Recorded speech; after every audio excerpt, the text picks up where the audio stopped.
Andyan na yung ano? Susundo. Sir, andito po yung ama ng aking anak, sir. Nandyan na. Hello po. Hello, Nay. Bakit niya naka-video? Di para maano lang ba naman, kuya? Okay lang ba kung mabidyo namin? Sir, huwag kayong mag-video. Kung pwede lang sana, sir ba? Huwag naman, sir.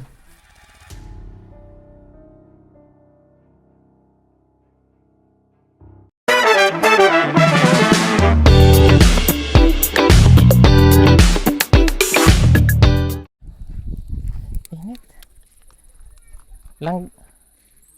Si Langga. Langga!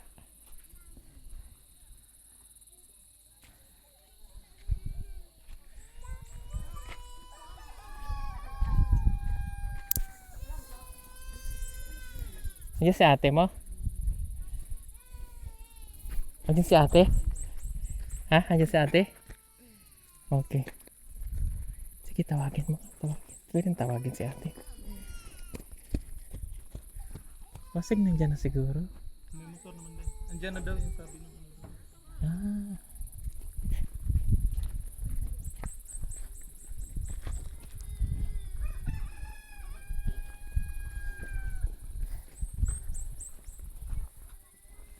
Pwede? Hello.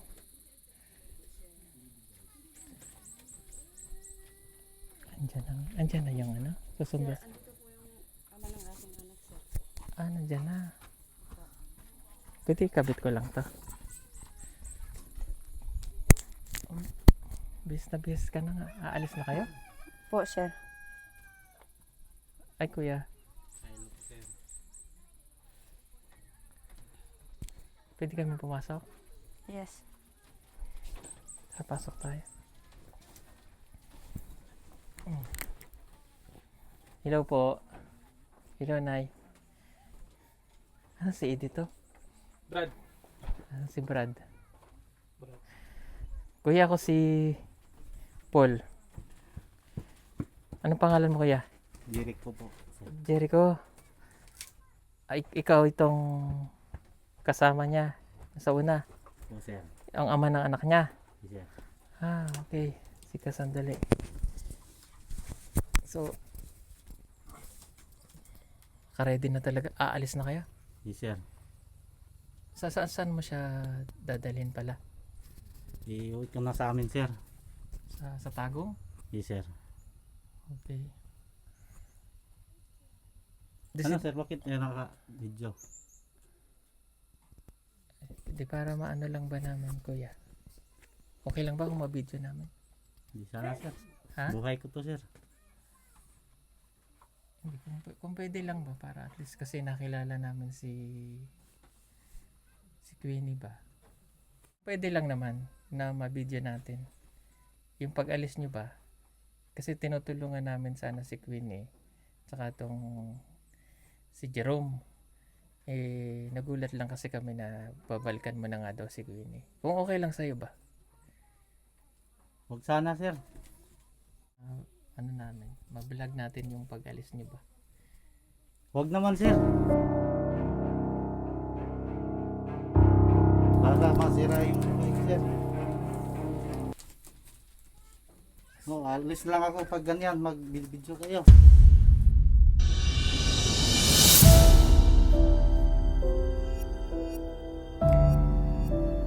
Medyo nagalit siya sa amin sa pagkakataong ito. Kaya minabuti naming kausapin siya ng maayos para kami ay magkaintindihan. Ayaw niyang magpa-video sa amin dahil maaari daw itong makasama sa kanyang reputasyon at makasira lalo na sa kanyang pamilya. Sa totoo lamang ay takot at kaba rin ang aking nararamdaman dahil umiinit na at nagtatalo na silang dalawa ni Edito.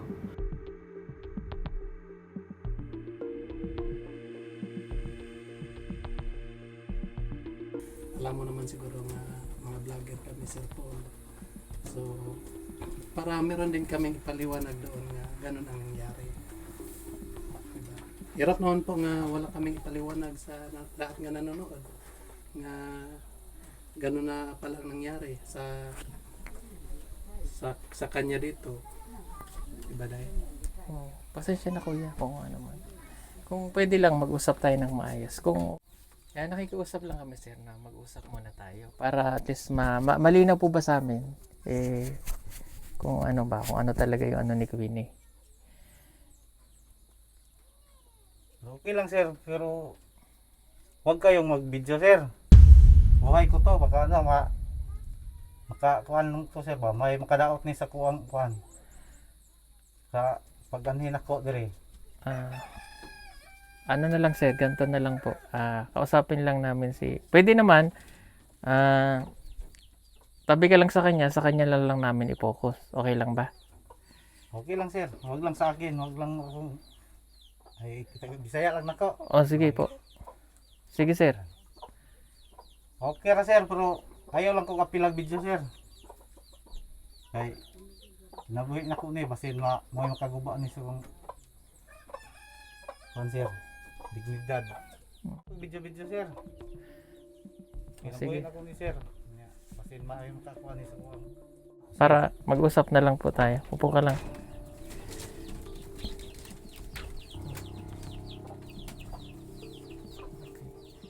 Pasensya na kuya ha. Sige, kung ayaw mong sige. Total, naka-face mask ka naman. Itago na lang tong kuan mo. Ilong. Yan. Humingi lang kaming permiso sa'yo, Banana. Wag kang mag-alala. Ano lang ba? Gusto lang namin si Queenie.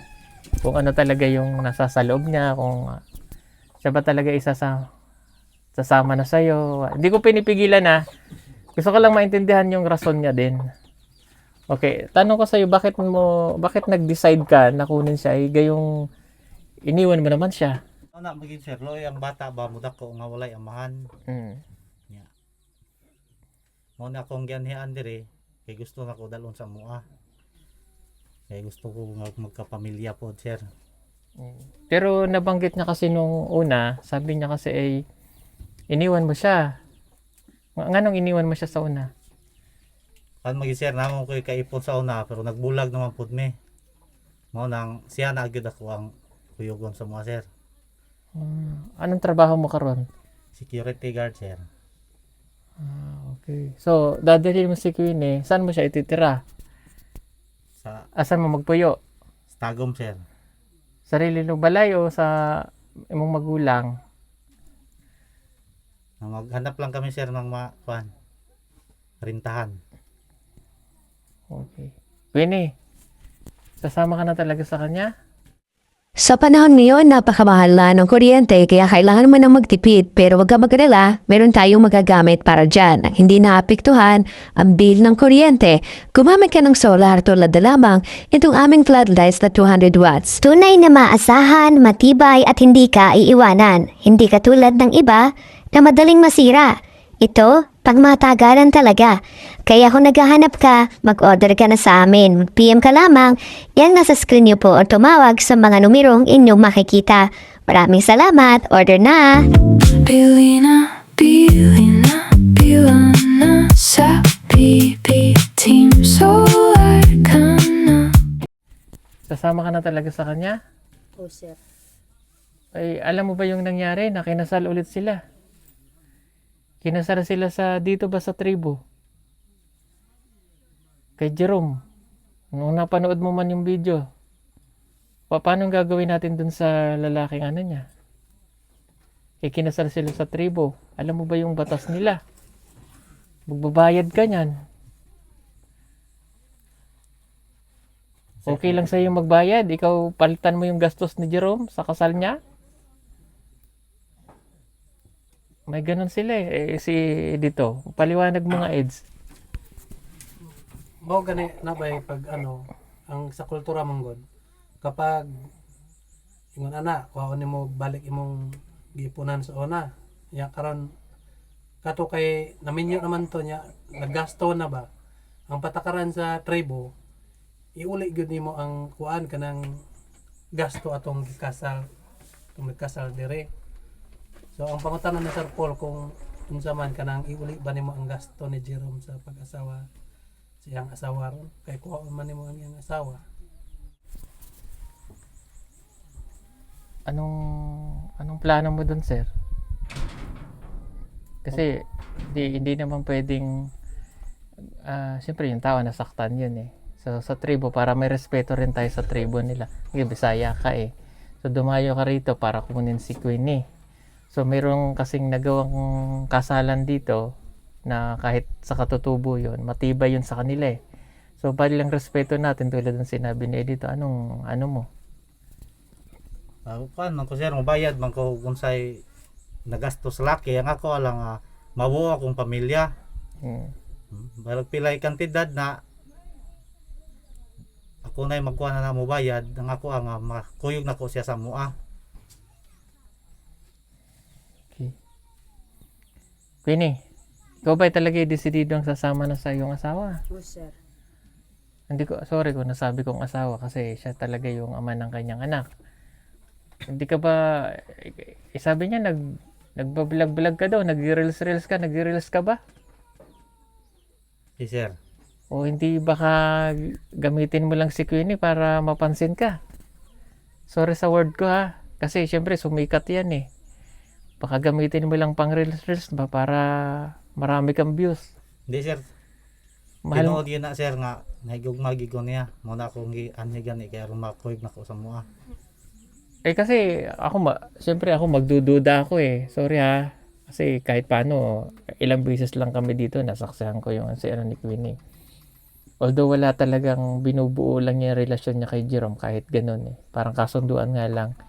Eh nagdududa ako sa'yo, baka mamaya anong gawin mo sa kanya eh. Kasi iniwan mo nga eh. Mabitaw sir na anhi ko kay na anak ko nga di gyud maayo nga akong biyaan kay nanay may anak mo na ako gyud siyang gianhi kay parang mabuo gyud ang pamilya. Dili na ingon nga gamiton lang nako siya tinuod gyud na nga gianhi gyud nako siya diri. Wala ka bang kinakasama? Baka joke-joke mo lang yung wala kang kinakasama. Sa una ra to sir, Oh. karon wala na. Pila ang imong sahod? Sorry, hindi ko naman naano yung pila yung sahod kasi baka mamaya mapabayaan mo lang din siya doon tapos uuwi ulit dito. O ang ending siya yung kawawa. Kuan sir, 12,000 sir. Ang mabuhi mo. Okay naman yung sahod mo. Kaya marangal. O ikaw ba nangangako na hindi mo siya papabayaan? So sir, di na ko na siya pasagdan sir. Queenie, decidido ka talaga? Oo, sir. Ano sabi mo sa mga magulang mo? Sasama ka na din. Oo. Paano gagawin natin dito? Di ganun ang mangyayari. Pero kailangan mo magbayad kuya ha. Respeto sa kanila. Kasi kada uwi yan dito, yun ang ano dyan. Pag hindi ka nagbayad. Anong tawag doon dito pag hindi nagbayad? Pag di magbayad ay magmangayaw. No? Kasi pag hindi mo mabayaran yung sa vlog, so yung Parente ng lalaki. magmangayaw na sila. Maghanap na ng Alam mo ba yung mangayaw kuya? Malo ko na sir. O ano tong mangayaw? Kuan sir kanang kuan sila mga tao sir ba? Patay sir. Alam mo pala. Naandam ko sir mo bayad og pila na gasto sir para dili lang na mahitabo. Okay. Sige.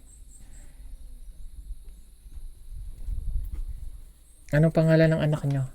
Pinangalanan ko na yung anak niya eh. Babae ba to? Babae, sir. Pauline ang pangalan nun. Anong pangalan ng anak nyo? Papaltan mo pa? Hindi na sir. Okay na yun sir. Okay. Sige. Pero hindi kayo kasal? Papakasalan mo ba siya? Pag sir, pag makakuha na at makatigom na mi sir. Pero alam mo ba na may plano kami ikasal sila sa maayos ni Jerome? Kakasal sana namin ulit sila eh. Hindi ko alam sir. Pero dapat pakasalan mo yan siya. Baka patagalin mo pa yung ano. Depende sa'yo kung ano. Siya ba'y tanggap ng magulang mo? Yes, sir. Tanggap ba siya? Tanggap ka ng biyanan? Oo, sir. Sigurado ka, ha?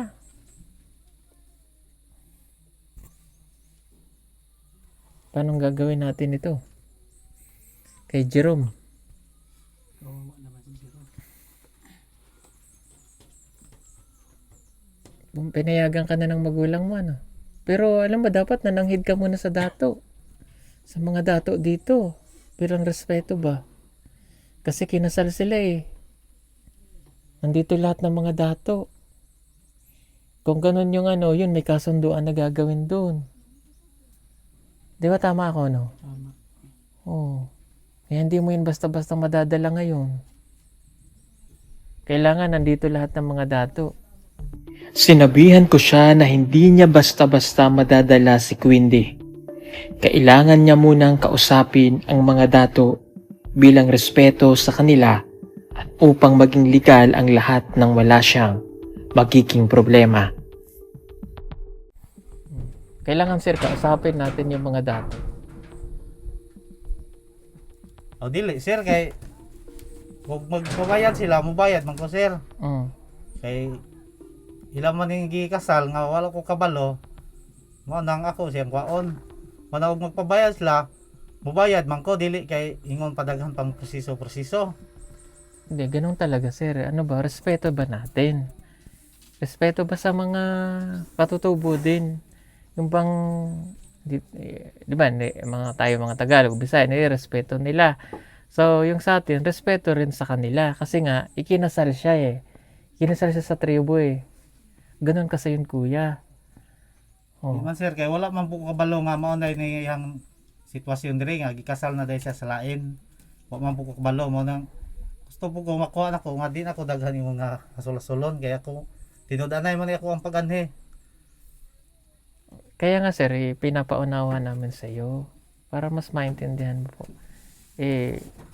Baka mamaya harangin ka dyan. Oh. Ikaw lang mag-isa nagbiyahe dito. At least safe ka na makakalabas dito. Kung harangin ka dun sa babaw, magradyo lang yan sila. Dala-dala mo yan. Oh. Yun ang problema. Kumbaga, siyempre si Jerome, ano yun, nasaktan yun eh. Oh, iradyo ka doon. At least clear ka.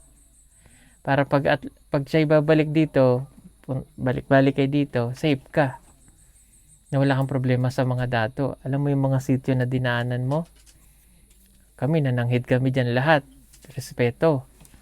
Para pagpunta mo dito, safe ka. Kung hindi ka palabasin nila dyan, kasi wala pang ayos, hindi ka makakalabas. Yun ang pinupoint ko sa'yo. Willing ka ba na ayusin yan?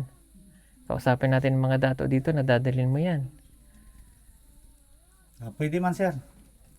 Huwag mo ginay kuan aron nga kuan gyud nga ma-okay gyud ang tanan, sir. Sige no mo kuyon lang kuan na, sir. Okay, sige. Kausapin ko lang si Queenie ha. Sige, sir. Okay. Halika muna Brad, doon muna tayo sa labas. Mag-usap muna tayo. Habang nag-usap sila Sir Paul dyan. Ha?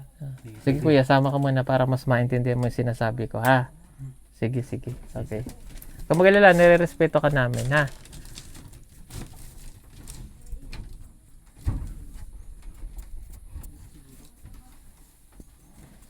Okay. Ano Queenie? Gulat naman ako sa mga decision mo rin. Pero again ha, katulad ng napag-usapan natin kahapon, naintindihan kita. Ha? So okay lang sa'yo, mag-uusap muna ng mga dato ha. Oo, sir. Hindi, alam mo na muna para at least yung pamilya mo dito, hindi rin sila magulo eh. Paano kung si Jerome nasaktan yun eh. Alam mo naman yung pangayaw. O kung mangayaw yun sa pamilya mo dito, wala kang alam. Dahil hindi pa nababayaran yung mga nagasto. O, respeto natin. Hindi ka makakaalis muna ngayon ha. Sige, sir. Kakausapin mo na ang mga dato. Ganun talaga yun. Para for safety din ba ng pamilya niya? Kasi kailangan magbayad kasi eh. Ganun yun eh. Sundin natin yung kanilang tradisyon o sa tribo para respeto.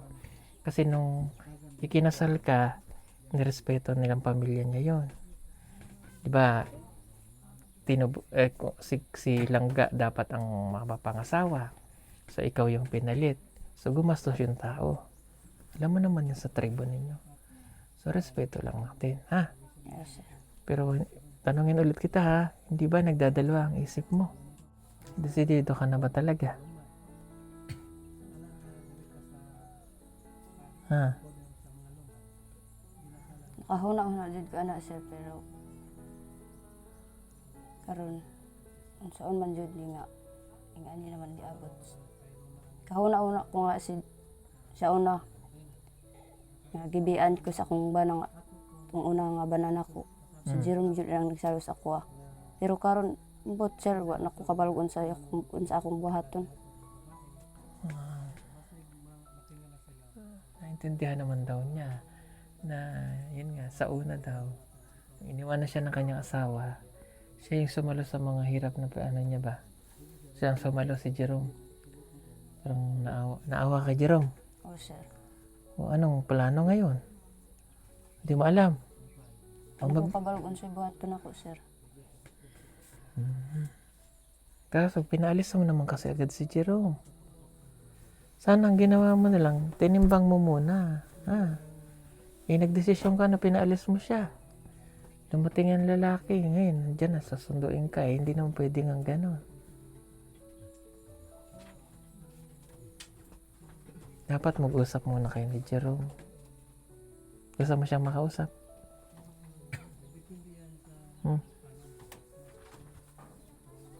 Pwede mo naman kausapin si Jerome eh. Para mag-usap kayo.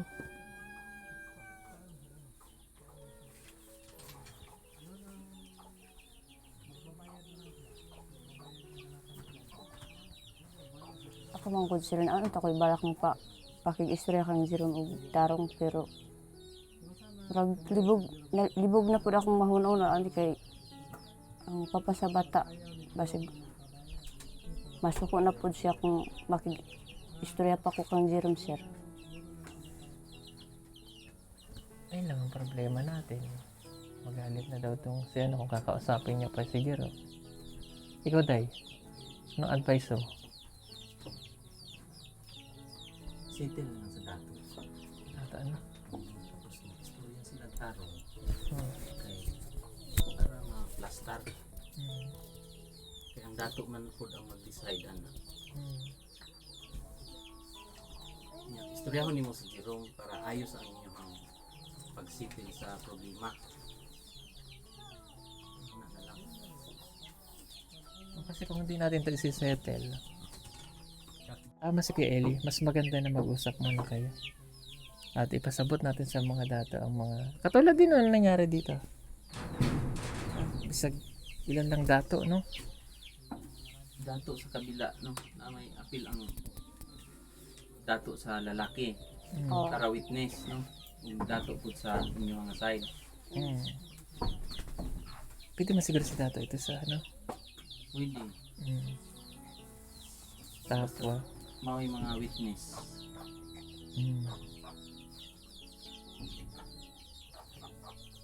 Para makabalik. Makabalik-balik mo ba? Kasi pag na-miss mo yung magulang mo at may problema ka dito, mahirap yon. Kasi yun nga po mga kabeng, kailangan respeto natin yung ano ng mga tribo. Hindi yung basta-basta. Ikaw naman, alam mo yun. Magulat ka na lang, ang pamilya ni Jerome na sa sobrang sama ng loob niya, nangayaw dito sa pamilya mo. O, alam mo, bawal yun, yung pangangayaw. Minsan, di mapigilan yun. Magalit din yung pamilya nila. Pero, Winnie, hindi mo matalaga. Sa ilang linggo rin yun, halos isang buwan din, no? Isang buwan. Wala ka talagang naramdaman kay Jerome? Naa naman siya pero kung saan man jud nga amahan sa bata nakibalik naman. So nibalik ta pud akong gugma sa amahan sa bata sir.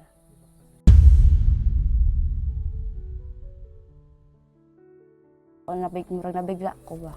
Nabigla ka. Sabi niya, meron daw siyang naramdaman na konti pa kay Jerome. Kaya lang, dumating tong amahan ng lalaki, parang bumalik yung nararamdaman niya. Nabigla din siya. Hirap nga rin kasi ng sitwasyon nilang mga kababayan. Pero naman nung pinagkasundo natin dito, tapos yung ipapakasal ka sa lalaking hindi mo naman kilala at hindi mo nakilala, naintindihan natin siya. Pero yung nangyari na yung kasi ay pagsasagip doon kay langga para lang di makapag-asawa. Eh ngayon, ano pang tamang word doon? Parang panakipbutas ba yun? Parang gano'n sa istorya ba? Istorya lang. Parang naging panakibutas lang yung ano. Kailangan ipapatago na ng mga data mga kabayan bago tayo umalis ng ano, no? At kailangan nyo munang mag-usap ni Jerome. Kakausapin ko ang iyong si Jericho na mag-usap muna kayong dalawa ni Jerome bago natin ituloy ang mga plano nyo. Ha? Oo, sir. Huwag ka muna nga alis ha. Respeto nyo yung ano nyo. Ha? Oo, sige, sir. Kung maestrohan ninyo ang amahan sa bata, sir. Oh, sige. Tawagin mo. Tumagin ko si Tawagin mo. Jericho. Oo, Jericho.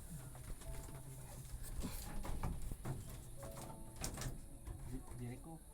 Ay, Koy. Tawag na daw. Tawag si Jericho. Tawag ka niya.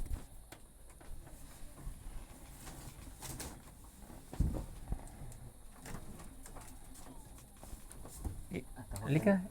Halika. Eko na lang pangalan mo. Okay. Brad, okay na Brad?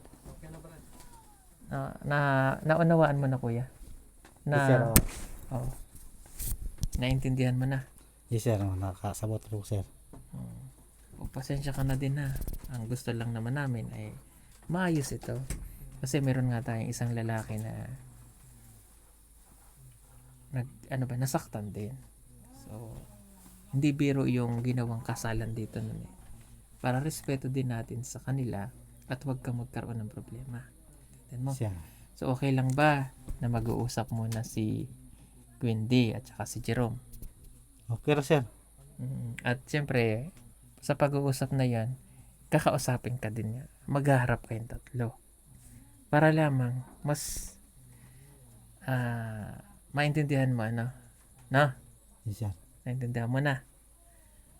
Oo, wala namang problema kung mag-extend hanggang bukas pa naman kami dito. Ikaw ba'y may pasok o nakalib ka? Nakalib, sir. O tama, ilang araw lib mo? 3, sir. Ngayon ka lang napunta, di ba? Yung lib mo start ngayon. Yes, sir. So may 3 pa. So bukas, pwede pa. O kaya pa bukas ano? Para mag-uusap tayo ulit. Sige, sir. Para makausap natin si Jerome. At saka kayo magharap kayong 3. Mag-usap kayo. Ha? Yes, sir. Okay? So kung problema mo ng tutulog, saan siya matulog? Dito. Oo, sir. Naku po. Parang umaasa pa rin kasi ako. Ano ba yan? Sorry kuya. I-joke lang yung kuya. Sorry ha.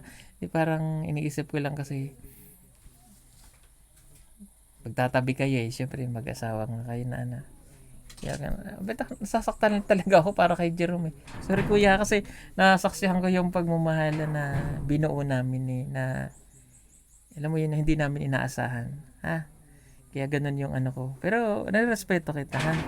Hindi sa buto ako sa kanya, kundi yung respeto. Ha? Okay?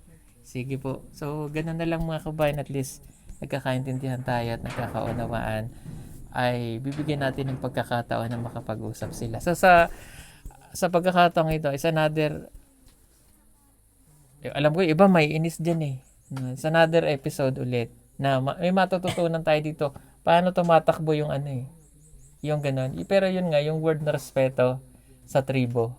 Kailangan i-respeto natin sila. Salamat po. Abangan nyo na lang po yung kasunod po nitong video na to kasi mag-uusap-usap po kami ha. Salamat. God bless sa inyo. Thank you. Kuya, pasensya na ha. Kaya Jericho, okay ka lang? Pero, sir. Okay. Salamat po. libog na ko, ako kabalog sa akong buhaton. Kaysa tinuod lang, ang amahan jud sa bata ang akong first love. Isa pa, siya ang una na kong nakaila, Jerome. Pasagdain na lang po, Jerome. Ang hirap tanggapin, di mo ako kailan. Sana naman ay